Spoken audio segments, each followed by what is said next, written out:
Voilà. Dernière question sur le budget. Vous attendez à le passer par un 49.3, ce budget? Il n'y a pas de majorité. Bon.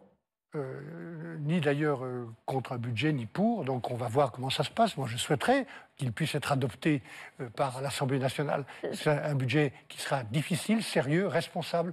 Et puis on verra si on n'y arrivera pas, on utilisera le 49.3, qui est un outil de la Constitution. On va parler de Le 49.3 est-il en train de tuer la démocratie en France? Michel Barnier, le nouveau successeur des 49.3 d'Elisabeth Borne, a récemment annoncé que si le budget 2025 n'était pas adopté, il utiliserait le fameux article 49.3. Clairement, ça fait réagir. Depuis quelques années, ce recours au 49.3 semble devenir une habitude pour passer des lois sans débat. Et là, on peut se demander, est-ce qu'on est toujours en démocratie? Le 49.3, pour rappel, c'est cet article qui permet au gouvernement de faire passer une loi sans passer par le vote de l'Assemblée nationale, à moins qu'une motion de censure ne soit adoptée. À l'origine, c'est une mesure exceptionnelle, mais aujourd'hui, c'est devenu une sorte de raccourci pour éviter les blocages. Mais franchement, est-ce que c'est normal que le gouvernement passe systématiquement en force dès qu'il y a un désaccord? D'un côté, on nous dit que c'est nécessaire pour éviter de paralyser le pays, mais la démocratie, ce n'est pas censé être simple. C'est censé être un espace de dialogue, de compromis où chacun peut exprimer ses idées. Là, avec le 49.3, c'est comme si on disait « si vous n'êtes pas d'accord, tant pis, on impose quand même ».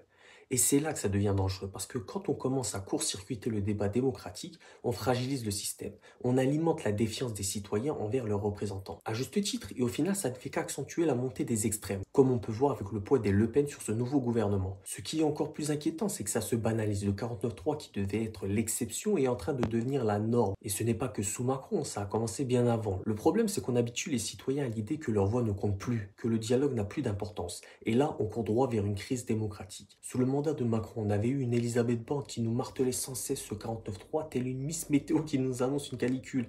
On pensait que ça se terminerait après sa démission, mais non, ça reprend sous Barnier. Bref, dites-moi ce que vous en pensez en commentaire, bien sûr, toujours dans le respect.